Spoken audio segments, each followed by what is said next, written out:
Welcome back everyone. Welcome to civil services study. UPSC civil services prelims की test series चल रही है। Next test लगाते हैं, टेस्ट नंबर 177। फोकस करेंगे हिस्ट्री के प्रश्नों पर। तो चलिए स्टार्ट करते हैं। देखिए, जितनी भी टेस्ट सीरीज़ इस चैनल पर चल रही हैं उनका प्लेलिस्ट में लिंक आपको मिल जाएगा डिस्क्रिप्शन बॉक्स में। सबका प्लेलिस्ट में लिंक बना रखा है टेस्ट सीरीज़ करने के लिए। वहाँ पर आप टेस्ट नंबर 1 से लेकर जिसके जहाँ जहाँ तक कंप्लीट हो गया उन सब तक पहुँच सकते हो। तो क्वेश्चन नंबर 1 पर आ जाइए। निम्नलिखित में से किसने कहा था कि ईश्वर की इच्छा थी कि मैं सभी धर्मों को एक निगाह से देखूं, इसलिए उसने अपने दूसरी आंख की रोशनी ले ली? महाराजा रणजीत सिंह, शेर सिंह, दिलीप सिंह या उपरोक्त में से कोई नहीं, कोई और हो सकता है। किसने कहा था? ऑप्शन नंबर ए है इसका आंसर, महाराजा रणजीत सिंह ने। तो देखिए, रणजीत सिंह का जन्म हुआ था 2 नवंबर 1780 को सुकर चकिया मिस्र के मुखिया महासिंह के घर में। जब वो 12 वर्ष के थे उनके पिताजी चल बसे और 1792 से लेकर 1797 तक इनकी प्रतिशासन परिषद में इनकी माताजी सास देवान लखपत राय इन्होंने जो है कार्यभार संभाला और 1797 में उन्होंने समस्त कार्यभार स्वयं ही संभाल लिया। रणजीत सिंह एक योग्य शासक थे। उन्होंने कहा था कि ईश्वर की इच्छा थी कि मैं सब धर्मों को एक निगाह से देखूं, इसलिए उसने अपने दूसरी आँख की रोशनी ले ली। इस तरह के प्रश्न पीसीएस में कर लिए जाते हैं। क्वेश्चन नंबर 2 पर आ जाइए। प्रथम आंग्ल मैसूर युद्ध 1766 से लेकर 69 में कौन विजयी रहा था? इसमें अंग्रेज, हैदर अली, मराठा या हैदराबाद का निज़ाम? देखिए, हैदर अली विजय रहे थे, तो इसका आंसर हो जाएगा ऑप्शन नंबर बी। तो प्रथम आंग्ल मैसूर युद्ध अंग्रेज़ों और हैदर अली के मध्य हुआ। निज़ाम, मराठे एवं अंग्रेज जो थे वो हैदर अली के विरुद्ध एक त्रिगुट संधि में सम्मिलित हुए। हैदर ने अपनी कूटनीतिक सूझबूझ से एक त्रिगुट को भंग करने का इस त्रिगुट को जो है भंग करने का प्रयास किया। उसने मराठों को धन देकर और निज़ाम को प्रदेश का प्रलोभन देकर अपनी ओर मिला लिया। और फिर क्या हुआ? कर्नाटक पर आक्रमण कर दिया। अंग्रेज़ों की प्राथमिक जो सफलता है उसके कारण निज़ाम पुनः अंग्रेज़ों की ओर चला गया और हैदर अली ने उत्साहपूर्वक लड़ते हुए 1768 में मंगलौर पर अधिकार कर लिया और मार्च 1769 में उसकी सेनाएं जो है मद्रास तक जा पहुंची और अंग्रेज़ों ने व्यवस्था में हैदर अली की शर्तों पर 4 अप्रैल 1769 को एक संधि कर दी। उस संधि का नाम था मद्रास की संधि। क्वेश्चन नंबर 3 पर आ जाइए। टीपू सुल्तान ने अपनी राजधानी बनाई थी कहाँ पर? श्रीरंगपत्तनम, मैसूर, बेंगलोर या फिर कोयम्बटूर? इसका आंसर हो जाएगा ऑप्शन नंबर ए, श्रीरंगपत्तनम में। तो टीपू सुल्तान ने श्रीरंगपत्तनम को अपनी राजधानी बनाया और यहाँ जैकोबियन क्लब की स्थापना कर दी और उसका सदस्य बन बैठा। साथ ही उसने अपनी राजधानी में फ्रांस और मैसूर की मैत्री का प्रतीक स्वतंत्रता का वृक्ष लगाया। क्वेश्चन नंबर 4 पर आ जाइए। निम्नलिखित भारतीय शासकों में से कौन था जिसने विदेशों में आधुनिक पद्धति से दूतावास स्थापित किए?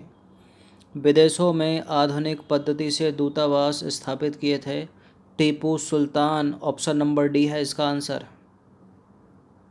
तो टीपू सुल्तान ने अपने समकालीन विदेशी राज्यों से मैत्रीपूर्ण संबंध जो है बनाए तथा अंग्रेज़ों के विरुद्ध उनकी सहायता प्राप्त करने के लिए अरब, कस्तूनिया, काबुल और मॉरिशस को दूत मंडल भेजे और आधुनिक रीति पर दूतावासों की स्थापना की। क्वेश्चन नंबर 5 पर आ जाइए। लॉर्ड कॉर्नवालिस की कब्र निम्नलिखित में से कहाँ स्थित है? लॉर्ड कॉर्नवालिस की कब्र स्थित है गाजीपुर में, उत्तर प्रदेश में। ए है इसका आंसर। तो लॉर्ड कॉर्नवालिस 1786 से 1793 तक और 30 जुलाई 1805 से 5 अक्टूबर 1805 तक बंगाल का गवर्नर जनरल रहा। इसे भारत में इस्तमरारी अथवा स्थायी बंदोबस्त और क्या है, न्यायिक संहिता, भारतीय लोक सेवा के प्रवर्तक के रूप में जाना जाता है।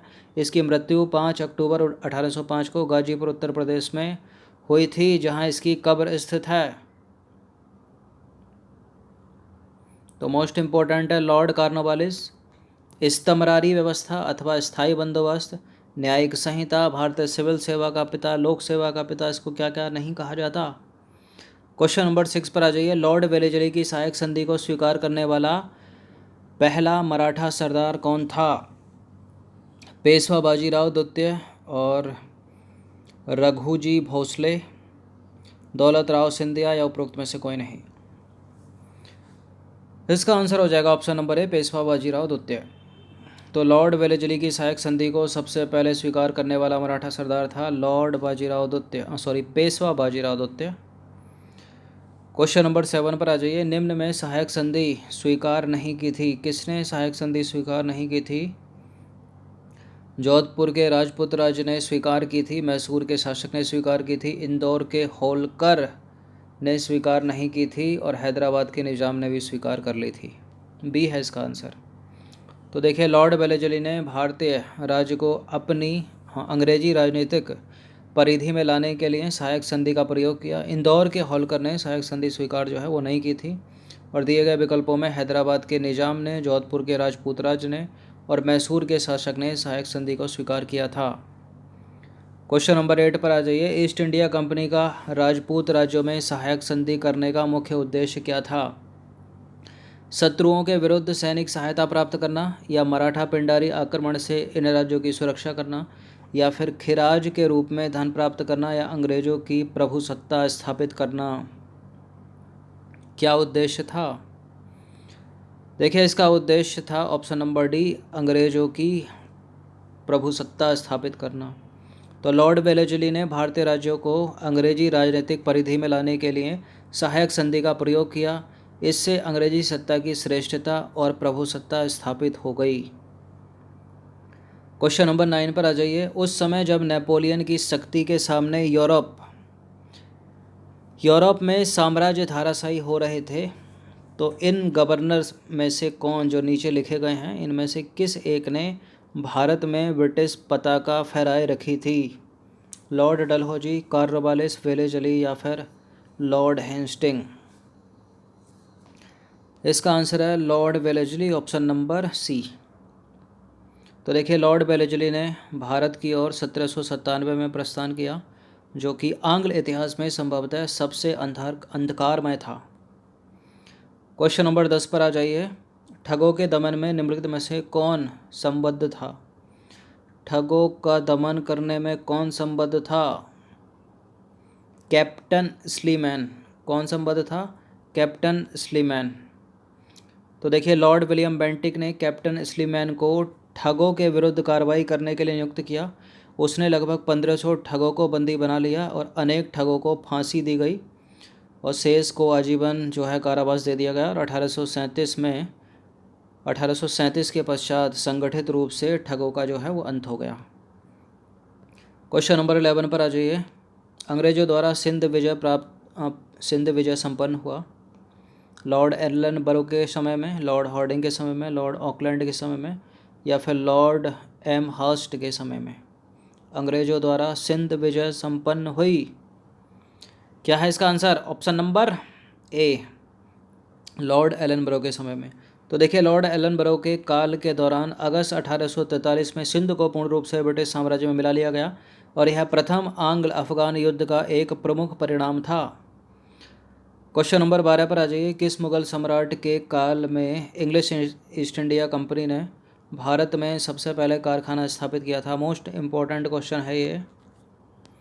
तो सबसे पहला अस्थाई कारखाना था मछलीपट्टनम में, और ये शासनकाल था किसका? जहांगीर का। और डेट क्या थी? 1611। फिर उन्होंने 1613 में जो है स्थाई कारखाना बनाया सूरत में। तो जहांगीर के शासनकाल में इंग्लिश ईस्ट इंडिया कंपनी ने सबसे पहले 1611 में मछलीपट्टनम में एक अस्थाई कारखाना स्थापित किया था। और वर्ष 2 साल बाद 1613 में सूरत में जो है इनका जो कारखाना स्थापित हुआ था, उसके बाद वो स्थाई था, स्थाई। याद रखिएगा इस चीज़ को। क्वेश्चन नंबर 13 पर आ जाइए। भारत में ईस्ट इंडिया कंपनी की सफलता का राज क्या था? भारत में राष्ट्रीय भावना की कमी थी। कंपनी की सेना को पश्चिम प्रशिक्षण मिला था तथा उसके पास आधुनिक हथियार थे, और भारतीय सैनिकों में राष्ट्रीय भावना का अभाव था, जिसके फलस्वरूप जो है कोई भी उन्हें अच्छा वेतन देने या फिर अपनी सेवा में लगा सकता था। तो ये सारे के सारे थे कारण। डी है इसका आंसर। तो देखिए उपरोक्त तीनों कथन जो हैं भारत में ईस्ट इंडिया कंपनी की सफलता में सहायक थे। चलिए क्वेश्चन नंबर 14 पर आ जाइए। हुगली को बंगाल की खाड़ी में समुद्री लूट के लिए किसने अड्डा बनाया था? किसने बनाया था? पुर्तगालियों ने बनाया था। किसने बनाया था? पुर्तगालियों ने। तो पुर्तगालियों द्वारा हुगली को बंगाल की खाड़ी में समुद्री लूटपाट के लिए अड्डे के रूप में इस्तेमाल किया जाता था और 1632 में मुग़ल बादशाह शाहजहां ने हुगली में पुर्तगाली वस्तुओं को पूरी तरह नष्ट कर दिया गया और 1000 से अधिक पुर्तगाली निवासियों को जो है वो बंदी बना लिया गया। क्वेश्चन नंबर 15 पर आ जाइए। निम्नलिखित में से किसे स्वर्ग से उत्पन्न सेनानायक कहा गया है? स्वर्ग से उत्पन्न सेनानायक कौन है? इसमें फ्रांसिस डुप्ले नहीं है, लॉर्ड कॉर्नवालिस भी नहीं है, लॉर्ड क्लाइव है इसका answer option number B. Albuquerque नहीं है। तो देखिए क्लाइव जो है भारत में गवर्नर के पद पर 1757 से लेकर 60 और उसके बाद 1765 से लेकर 67 तक रहा और इस दौरान उसने अवध के नवाब शुजा-उद-दौला के साथ इलाहाबाद की संधि की। अंग्रेज सैनिकों का एक श्वेत विद्रोह उसके समय में हुआ था। क्लाइव एक सैनिक के रूप में जननेता था और पिट का कथन था कि वह स्वर्ग से उतरा जनरल था। तो 15 प्रश्न थे इंपॉर्टेंट, अच्छे से इसका रिविज़न कर लीजिएगा हिस्ट्री के। धन्यवाद।